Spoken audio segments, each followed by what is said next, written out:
Assalamualaikum warahmatullahi wabarakatuh. Perkenalkan, nama saya Meizan Rui Chandra, NPM A1A0190029, Prodi Pendidikan Bahasa Indonesia, Fakultas Keguruan dan Ilmu Pendidikan Universitas Bengkulu. Baiklah, di sini saya akan menjelaskan materi mengenai artikel dan tajuk rencana.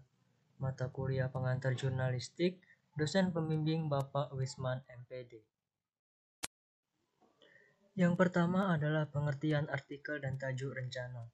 Menurut Sumandiria, artikel adalah tulisan lepas berisi opini seseorang yang mengupas tuntas suatu masalah tertentu yang sifatnya aktual dan terkadang kontroversial dengan tujuan untuk memberitahu, memengaruhi, meyakinkan, dan menghibur pembaca.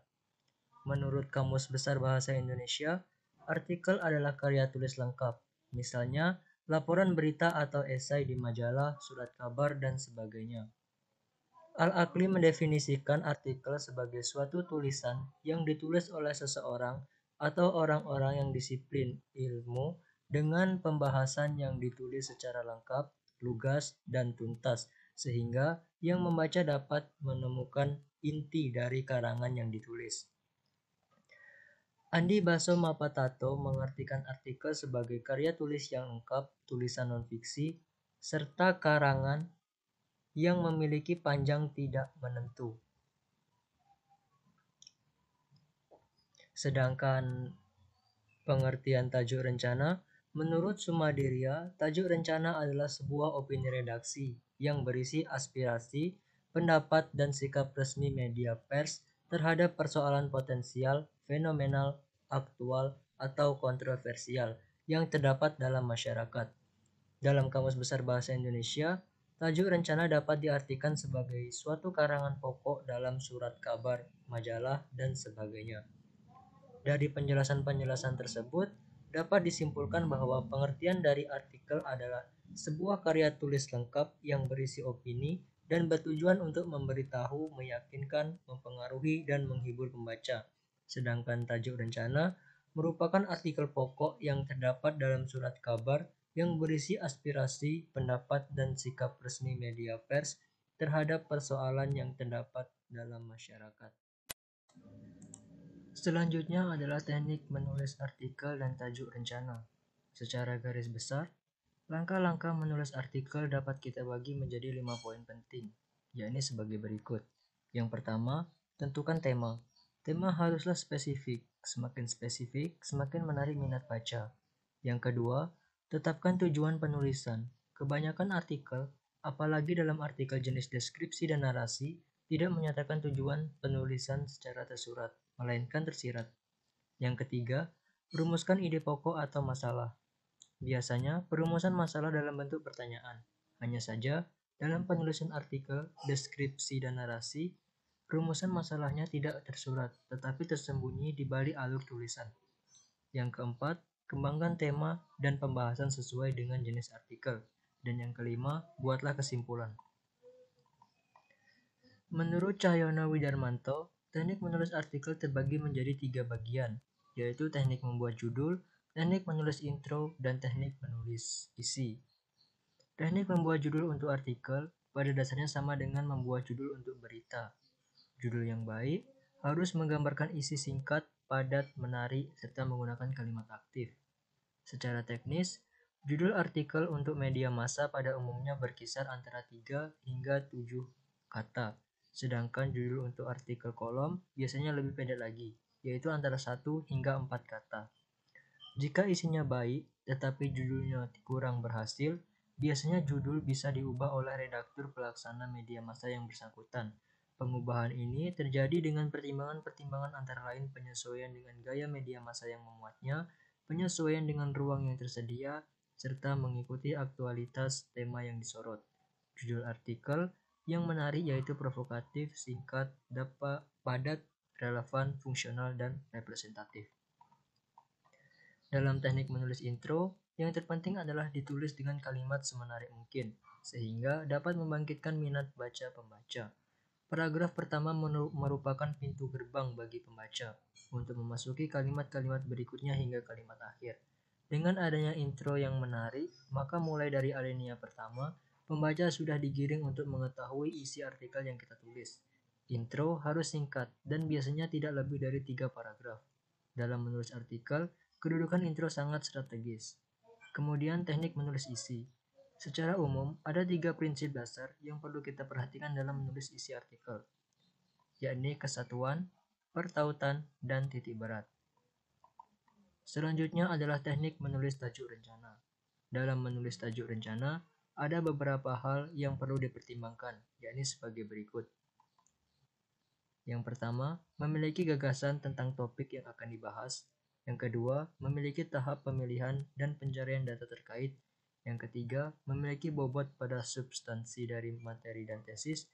Dan yang terakhir, memiliki naskah tajuk rencana yang akan dibahas. Selanjutnya adalah jenis-jenis tulisan artikel dan tajuk rencana. Yang pertama, jenis-jenis tulisan artikel. Secara umum, artikel dapat dibedakan menurut jenis dan tingkat kesulitan yang dihadapinya.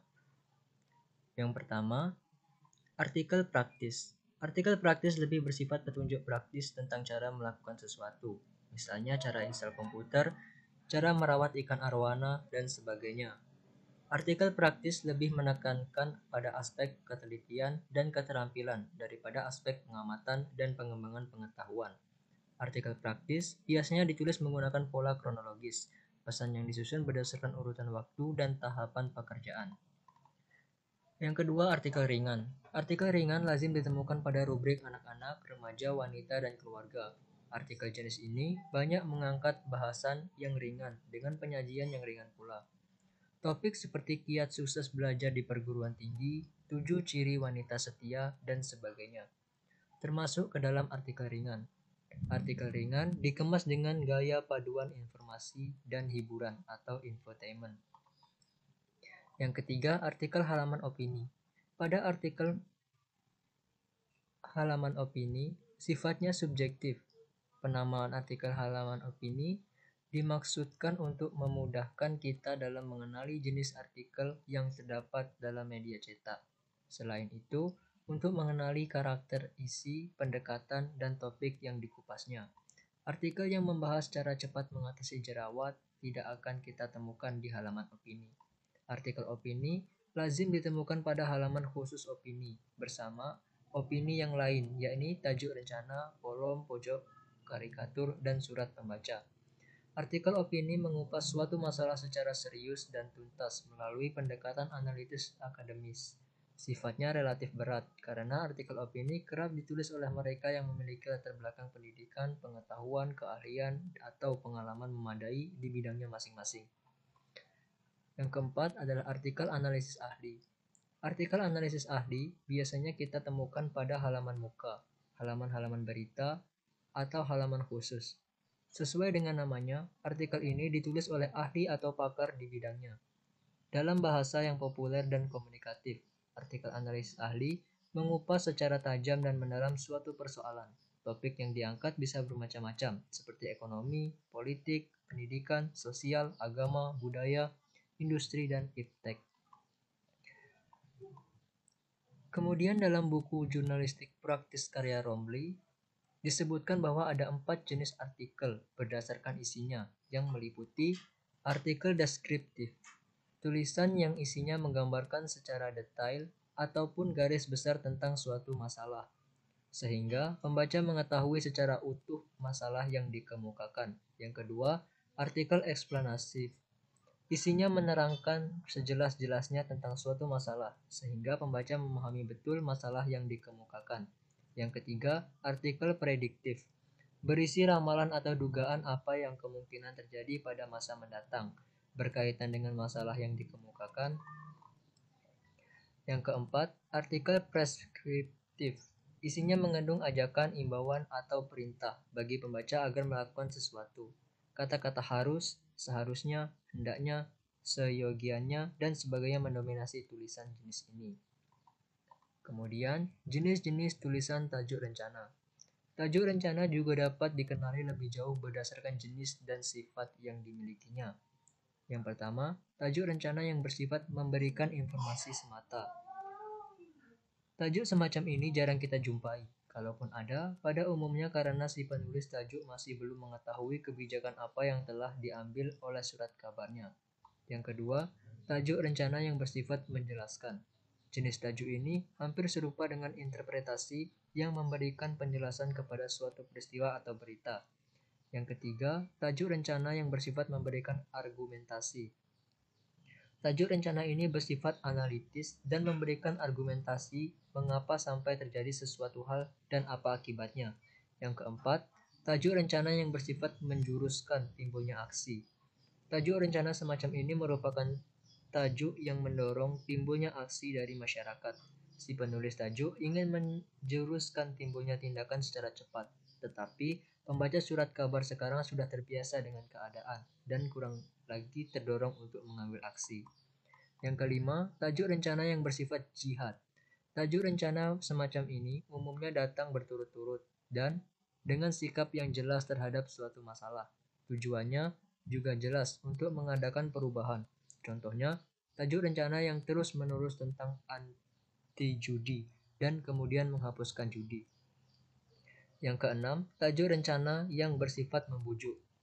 Jenis tajuk rencana yang bersifat membujuk ditujukan secara halus kepada masyarakat pembaca untuk mengambil tindakan atau membentuk pendapat umum. Yang ketujuh, tajuk rencana yang bersifat memuji.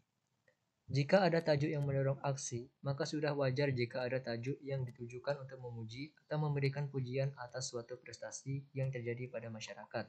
Dan yang terakhir, tajuk rencana yang bersifat menghibur. Tajuk jenis ini sering terdapat dalam surat kabar, yang isinya semata-mata hiburan dan sering dikaitkan dengan human interest history. Misalnya, ada tajuk duka karena meninggalnya gajah tertua di kebun binatang Ragunan, Jakarta. Dan yang terakhir adalah fungsi artikel dan tajuk rencana. Yang pertama, fungsi artikel. Artikel memiliki fungsi tertentu, baik bagi penulis maupun pembaca, yakni sebagai sarana penyampaian gagasan, untuk menyampaikan informasi, dan sebagai sarana publik. Kemudian, fungsi tajuk rencana. Yang pertama adalah menjelaskan berita. Yang kedua, menjelaskan latar belakang. Yang ketiga, meramalkan masa mendatang. Dan yang terakhir, menyampaikan pertimbangan moral. Baiklah, mungkin hanya itu saja materi yang bisa saya sampaikan. Lebih dan kurang saya mohon maaf. Saya akhiri. Wassalamualaikum warahmatullahi wabarakatuh.